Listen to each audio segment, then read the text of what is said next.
Olá, o meu nome é Diogo Casaca, tenho 20 anos e sou licenciado em História e Arqueologia pela Universidade de Évora e atualmente estou a fazer um mestrado em Ensino de História no Instituto de Educação da Universidade de Lisboa.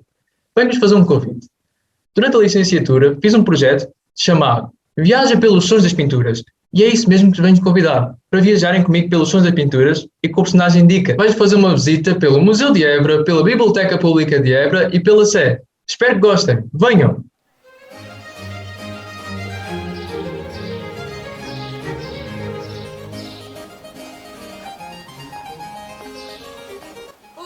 Olá a todos, tudo bem? Sou o Dicas e dou boas dicas. Perguntam-me quem sou. Ora, se me permitem, sou um historiador músico, tocador de mistérios. Tu gostas de mistérios? Então juntem-se a mim. Ora bem, hoje procuro um tesouro histórico, algo grandioso, que até ao século XVIII esteve presente na Capela Mor da Sé de Évora. Ora bem, estou a falar do Políptico Flamengo da Sé de Évora. Políptico, palavra tão estranha. Ora bem, vamos descobrir o que é um políptico.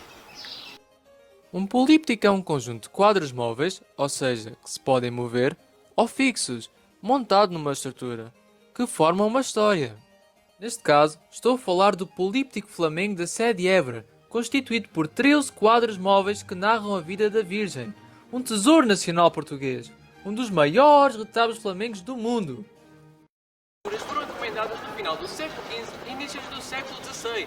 Alguns historiadores dizem que terão sido encomendadas no reinado de Dom João II para o reinado de Dom Manuel I. Ora, já outros dizem que terão sido encomendadas por Dom Afonso de Portugal, Bispo de Évora, filho de Dom Manuel I, por volta de 1500. Ora, façamos as contas. 1500 para 2021... Sabem fazer contas? Ora, 521 anos. Já tinham pensado em pinturas tão antigas? Vamos agora entrar na Sé de Évora, construída entre 1186 e os primeiros anos do século XIII. Vamos lá!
Estamos diante da Capela Mor do século XVIII, edificada no reinado de Dom João V, que recusou as plantas e os projetos do arquiteto João Nunes Tinu em 1669.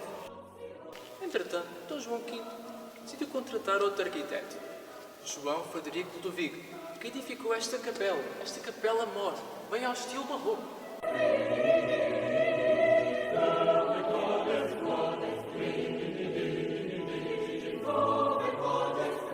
A antiga Capela Mor, onde estava o políptico, era dedicada à Virgem da Assunção, a mandato de Dom João I, que ordenou que todas as catedrais da altura fossem dedicadas à Virgem da Assunção, como forma de agradecer as vitoriosas batalhas ganhas pelos portugueses.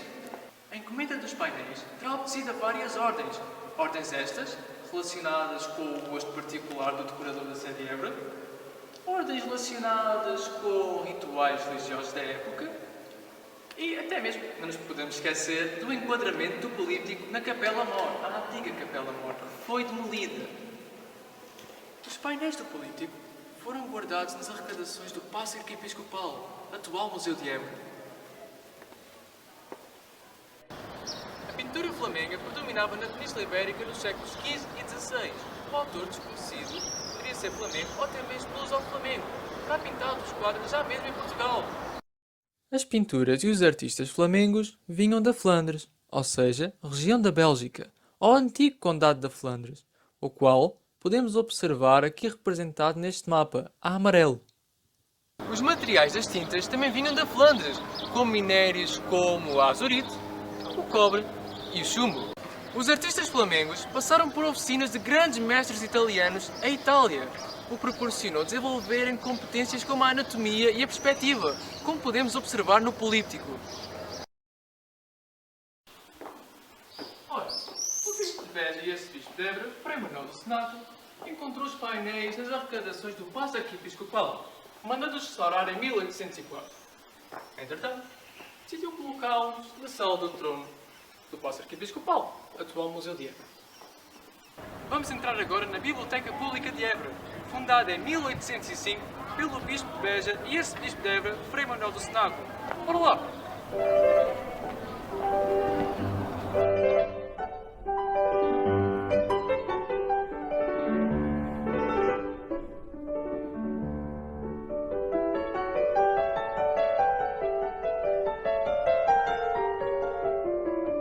Estamos na sala de leitura da Biblioteca Pública de Évora, diante do retrato de Frei Manuel do Senaco, seu fundador. Desde 1805 até finais do século XX, o quadro do Menino entre os Doutores esteve nesta sala. Mas façam um pouco de barulho, estamos numa biblioteca.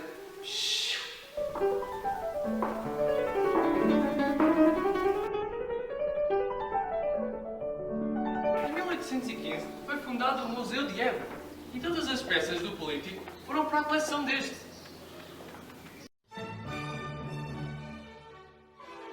Em 1916, 4 dos quadros foram para o Museu Nacional de Arte Antiga para serem restaurados, tendo permanecido lá até 1962. Os quadros encontram-se todos juntos no Museu de Évora desde 1962, tendo alguns sido expostos individualmente em exposições. A última remodelação do políptico ocorreu em 2009, por de acordo com alguns estudos, é mais parecida à original. No entanto, o quadro da Virgem da Glória, que iremos já ver, é considerado por muitos um intruso. Um intruso porquê? Basicamente, o quadro da Virgem da Glória poderia pertencer a outra coleção, completamente distinta. Querem saber uma curiosidade? Ora, sabem que o ressalto dos quadros se deveu sobretudo ao ataque de insetos muito pequeninos, que comem madeira, os insetos xilófagos. O local onde o políptico está no museu deve-se ao Programa Museológico de 2006, tendo o espaço sido projetado pelo arquiteto Raul Lestas Ferreira, que nos permite ver o políptico em uma perspectiva num todo, ver toda a sua história. Está na altura de olharmos bem para o políptico flamengo da Sé de Évora. As personagens estão num palácio. Se repararem, as caras são muito parecidas, possivelmente inspiradas em retratos de pessoas reais. As cores principais são os azuis, os carmins e vermelhos e, claro, não podia faltar o branco. Os azuis simbolizam o divino, ou seja, a ligação entre a terra e o céu e a obediência a Deus, daí a Virgem ser sempre representada com as vestes azuis. Os carmins e vermelhos simbolizam a terra e o sangue, e o branco é o símbolo da pureza. A história do políptico flamengo da Sé de Évora divide-se em 3 fases. A primeira é a infância da Virgem, Mãe de Cristo, encontro de Santa Ana e São Joaquim, a mãe e o pai da Virgem, o nascimento da Virgem, a apresentação da Virgem no templo e o casamento da Virgem. A segunda fase é o ciclo da Natividade de Cristo. A Anunciação, a Natividade, a Circuncisão e a Adoração dos Reis Magos. E a última fase são os episódios da infância de Cristo. A apresentação do menino no templo, a fuga para o Egito, o menino entre os doutores, ou seja, o quadro que esteve na sala de leitura da Biblioteca Pública de Évora, onde estivemos, e, por último, a morte da Virgem. Vamos nos focar no quadro do meio, a Virgem da Glória. A Virgem está no centro, mais alta que todas as outras figuras.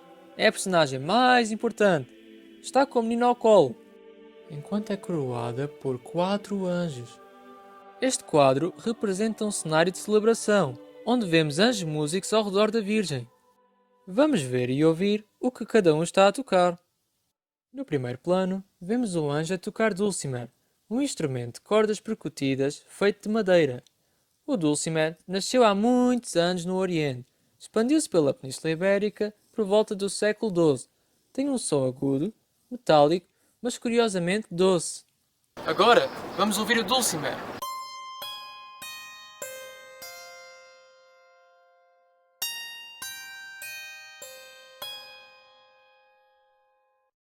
Ainda no primeiro plano, vemos um anjo a tocar alaúde, um instrumento de cordas dedilhadas feito de madeira. Parece uma meia pera. Os antepassados do alaúde provêm dos séculos 6 e 7 do mundo árabe. No entanto, apenas foi introduzido na Península Ibérica no século IX. Tem um som agudo, marcado e metálico. Vamos escutar o alaúde.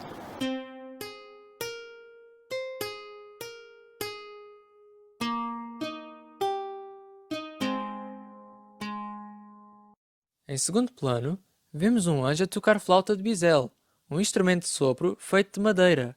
A flauta surgiu na pré-história, numa altura em que a escrita ainda nem existia. Este tipo de flauta, representado no quadro, teve uma grande importância na música renascentista. Tem um som agudo e doce. Vamos ouvir a flauta de bisel.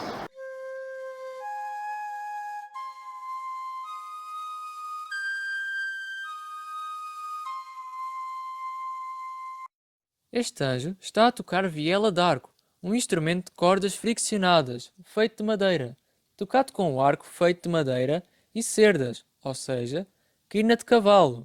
Surgiu no século X na Europa, descendente de instrumentos árabes. Tem um som parecido ao da viola d'arco, mais grave que o violino, mas doce. Vamos ouvir o anjo a tocar viola d'arco.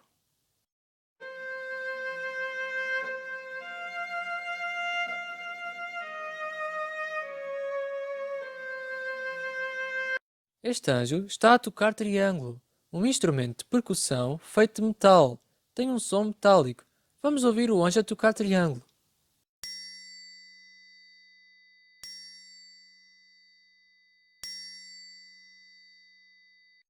Por último, no segundo plano, vemos este anjo a tocar harpa, um instrumento de cordas dedilhadas feito de madeira.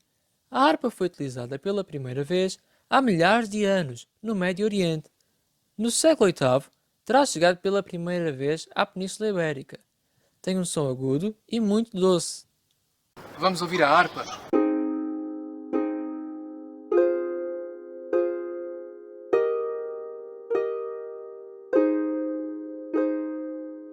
No terceiro e último plano, vemos estes três anjos cantores que leem uma partitura em pergaminho, enquanto cantam docemente um acompanhamento. Vamos ouvir os anjos cantores.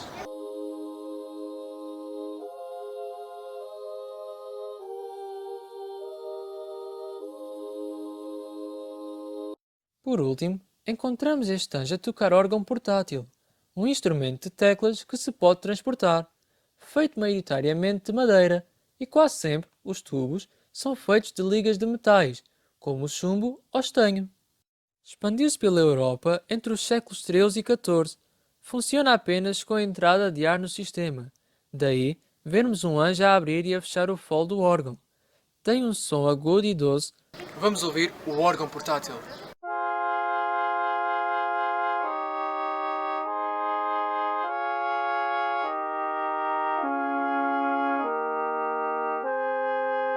E por último, vamos ouvir todos ao mesmo tempo.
Então, gostaste das minhas dicas?